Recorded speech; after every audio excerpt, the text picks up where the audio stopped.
Hey everybody, this is Dr. William Clark, your host of the Dr. William Clark podcast. Glad to be with you guys for another episode. This is the podcast where we focus on how to develop the right nonprofit strategy so that you can raise serious money without chasing funders. Glad to have you in the house today. Wanted to talk a few moments today about nonprofit entrepreneur hacks, nonprofit entrepreneur hacks. And I wanted to jump on this topic because I think, a lot of folks have a strong desire to do some amazing things and don't know how. And I have found that people run to the nonprofit world as a backup or as a option that they believe will get them to the finish line of raising money in a way that is less competitive and takes them away from the marketplace. I've had way too many conversations over the past week or so with people who have expressed to me, hey, I got this idea and I think the nonprofit pathway is the way to go. And when you dig a little deeper, they believe this because people believe once you get a nonprofit status, a 501c3 status for your organization, you go ahead and go through the process of becoming tax exempt, and then voila, a grant appears. And that is an expectation people have developed, which is quite false, by the way. It can be even more false. It is super false. And at the end of the day, people enter into this space, occupy space, whether they become active or not, or whether their nonprofit evolves into something that's sustainable or not. They occupy space within the nonprofit world, and ultimately, they end up launching something or attempting to launch something that does not have the requisite stability, standards, foundation that can lead to sustainable success and impact. We started this podcast years ago. We started this journey years ago. I entered the nonprofit space years ago with the expressed intent of bringing professionalism to the nonprofit world. And I know I'm not the only one. But there were a couple of things that were on my mind. The number one thing on my mind was I wanted to be in a place where I can work on some stuff and see the impact of my work much more quicker than I would in corporate America. That was the first thing on my mind. The second thing on my mind, as I was looking for volunteer options before I decided to actually work in this industry full time, I noticed that there was an absence of professionalism. And this became even more clear to me as I got into the industry full time, looked at some of my colleagues, looked at some of the folks who were considered kind of major players in the nonprofit space. And you just saw that there was an absence of professionalism. A huge absence of professionalism in this space. And what I mean by that, of course, you can speak to the customer service skills or the lack thereof, how people treat customers, but also on top of all that stuff, the thing that was missing in addition to, or perhaps more than just general customer service practices and behavior, was the ability for one to do their job and do it well. And that it gets to the heart of what I have seen as a missing component of our industry. It's people who are occupying space in this industry, who are filling roles, taking on jobs, doing things, and they are not good at their job. They're not good at program development. Yet they're program developers or program managers, program directors. They're not good at program recruitment, yet they're in charge of filling a program with a bunch of people that qualify for the resources that have been identified for said program. They're not good at case management. They're not good at client retention. They're not good at understanding and studying the industry. There's an absence. There's a void. There's a gap in what they do in their job, right? And it creates this aura around nonprofits that is devoid of professionalism, skill, strategy, intentionality, so on and so on and so on. So now you have people who are launching nonprofits, people who are in this space of doing nonprofit work or some version of it. And they are doing this stuff, and they are devoid of the important, necessary skill sets to make it happen. So we do this podcast, we do Clubhouse, we do Facebook, we do Instagram, we do YouTube, so that there is a place that you can go to kind of have conversations or listen to conversations about professionalism, skills that you can develop, skills that you can bring to the industry that you think may not be relevant, but is indeed relevant to building up a solid nonprofit and building up a base of services that can meet the needs of customers not just for the immediate need of a grant and satisfying goals and KPIs, but so you can meet the needs of a customer who may need you for an extended period of time, i.e. your entire community, i.e. the target population of the people you're serving. This ties into our topic today. We're talking about nonprofit entrepreneur hacks. At the end of the day, I can give you a bunch of anecdotes, a bunch of ideas, a bunch of solutions that can indeed speak to how to be a great entrepreneur. But one of the things I do want to spend a little time on, and we got folks on Clubhouse, we got folks on Facebook, we're going to bring them on to the podcast and to talk about this. But I do want to stress a couple of ideas and a couple of thoughts here around what it takes to be a good nonprofit entrepreneur. Now, let me be clear. A nonprofit is indeed a business. It is owned by no one person. It is owned by the public. So whatever profitability there is at the end of the fiscal year of the nonprofit, it goes back to the program. It does not go as a payout to any shareholders because there are no shareholders. Now, with that being said, some people may say, well, if that's the case, how can I be a nonprofit entrepreneur? Well, an entrepreneur is someone who takes on risk to start a business or start a project, an entity, etc., so that it can become profitable and useful for a consumer base. So for those of you who are nonprofit founders, you are considered a nonprofit entrepreneur. For those who are leading established nonprofits and you're launching new programs, new projects, new ideas, or launching new businesses under the auspices, ownership, management of the nonprofit, you, my friend, are a nonprofit entrepreneur. To a more granular level, for those who are listening and those who are running programs at the site level, those who are more frontline, yes, you were hired to run a program. Yes, you have a predetermined budget. Yes, you have all the rules and regs and the KPIs predetermined. But you, my friend, are a nonprofit entrepreneur if you have the mindset that I have these parameters that guide my work, but I'm going to make sure I go above and beyond what's given and what's required of me so I can serve more and do more and be super effective and super impactful with the work that we have going on. So there are nonprofit entrepreneurs that exist at all levels. A good, healthy organization has a spread of nonprofit entrepreneurs throughout its infrastructure. If that's something that you don't have, you might want to think about developing more nonprofit entrepreneurs, more nonprofit leaders, more nonprofit strategic thinkers, more nonprofit influencers. These are people who care about the work, people who understand the work, but people who are pushing it, constantly pushing it to the next level. This is not a one-time push. This is an ongoing push. So how do we become solid nonprofit entrepreneurs? How do we move the needle? How do we continue to push the envelope to become solid nonprofit entrepreneurs? I'm not going to give an exhaustive list or have an exhaustive conversation about this stuff because I can talk all day, but I do want to share a couple of thoughts here. I do want to talk about, one, innovation, and I do want to talk about strategy. So let's talk about innovation. As we talked about, pushing your organization to its ongoing evolution or to its next level is not a one-time push. It's not a thing you do one time and then it's over. It's a thing that happens as a matter of fact. It's a thing that is required every single day.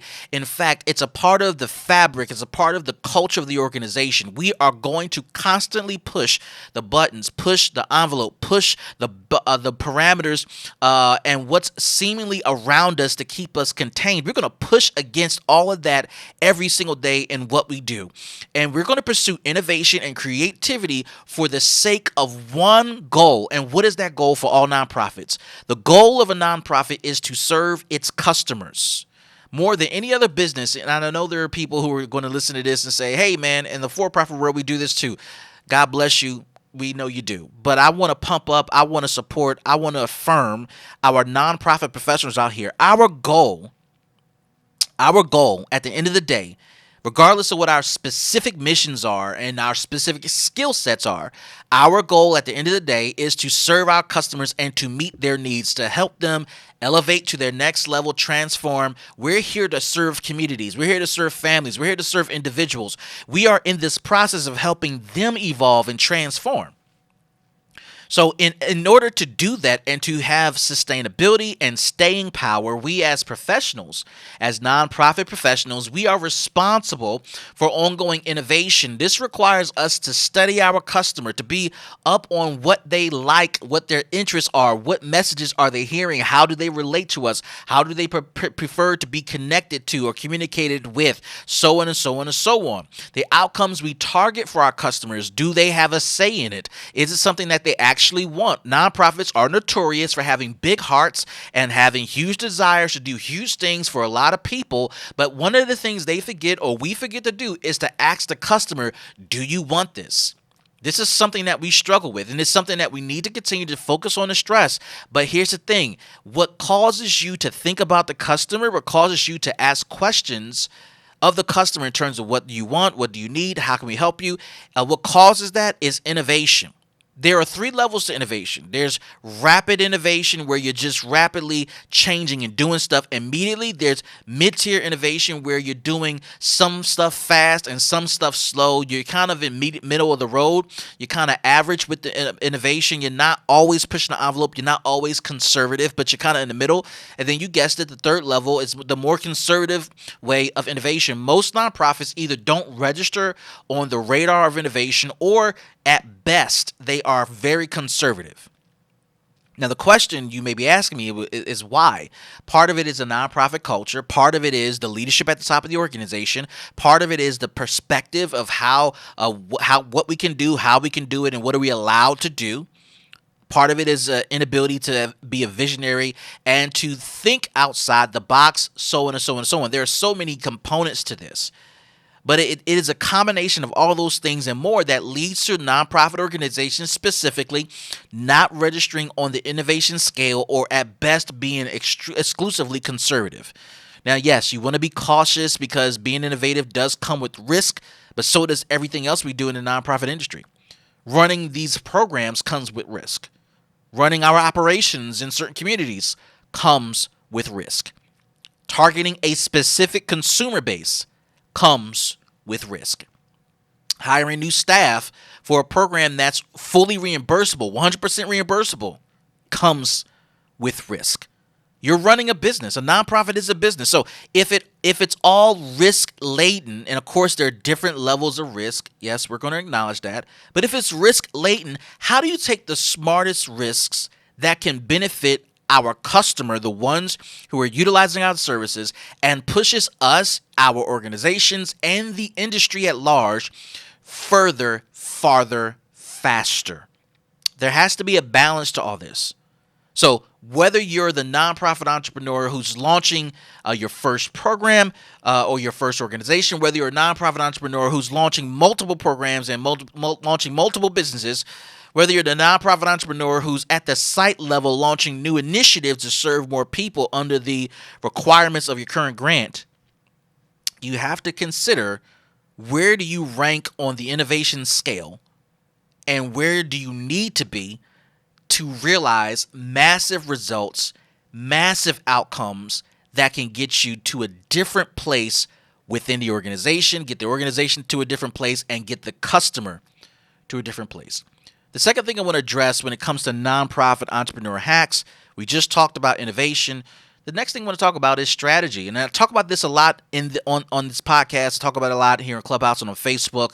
But at the end of the day, any activity you engage in without a plan or a strategy leaves you at a loss, no matter what the activity is. Of course, most of our conversations talk about fundraising, and fundraising has deep connections to everything about nonprofits: program design, staff development, leadership development, board development, etc., etc., etc.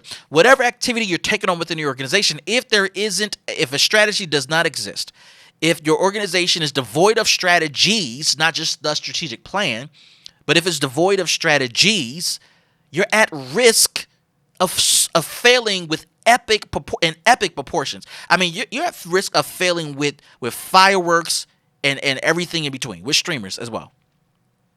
There needs to be plans in place for everything right now, literally right now, as we are recording this podcast. I'm working with people who are developing plans for the launch of multiple programs, because even though they know what they're doing, even though they've committed to memory the process and the journey of program launches and program design, etc., it is helpful as a team with your team, whether you have a large team, small team, or your board, whoever's a part of your process. It's helpful to go through the process and the journey of planning out everything that you can plan, and doing it as often as possible, tweaking the plans, updating the plans. Don't just develop the plans and put them on the shelf. We're guilty of that too.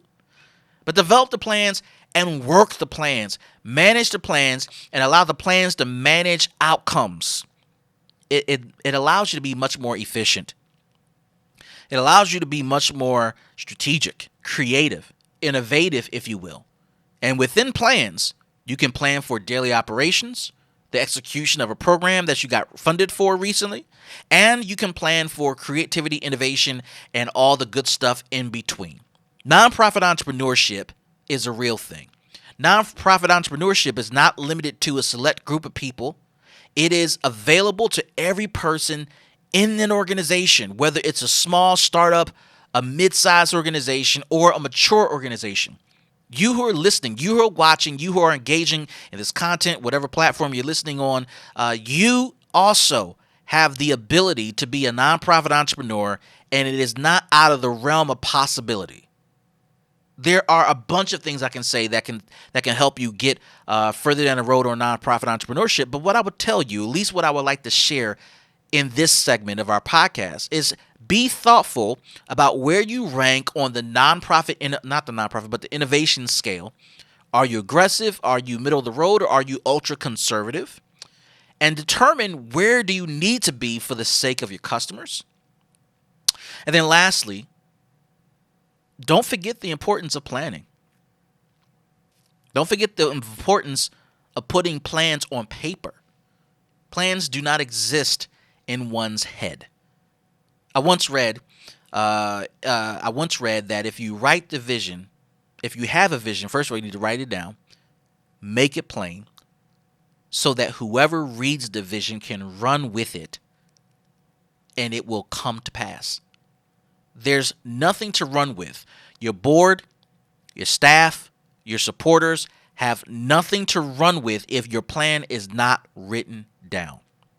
With that being said, I do want to pause here. I do want to take questions, comments, feedback from those on Facebook and on Clubhouse. We're going to cut the podcast here, but we're going to continue the conversation on Clubhouse and Facebook. If you want to be a part of any of our live Clubhouse talks and chats, go to DrWilliamPClark.com, click on our Clubhouse button, and you'll get and follow the clubs that I'm a part of, the clubs that I lead. You will have the opportunity to be a part of the conversation every time we go live. You can also subscribe to the podcast. You can subscribe to our YouTube page, etc., and join our Facebook group, Nonprofit Fundraising Strategies. And we're glad to be connecting with you. Before we close the podcast and engage our audience here on Clubhouse and Facebook, want to remind folks we got an upcoming cohort for our Nonprofit Fundraising Master Class. I'm trying to tell you. It's one of the best things going. And it is something I'm super proud of. It was designed by nonprofit leaders for nonprofit leaders to help you develop the right strategy to raise serious money for your worthy cause. And if you're looking to do that without chasing funders, if you're looking to do that with help from someone who's done it over and over and over again, I will be honored to be your coach and to be a part of your journey. And with that being said, I do want to encourage you to submit your application for the upcoming cohorts that we have available. You can do so by going to DrWilliamPClark.com. Top button there is to apply for the masterclass. Go ahead, click on that, and it will take you on to our application process. Again, go to DrWilliamPClark.com. The top button on our page is to submit your application for the masterclass, and we'll be glad to take your application and to consider you for enrollment to our next masterclass. With that being said, this is Dr. William Clark for the Dr. William Clark podcast. We'll catch you guys in the next episode, everybody.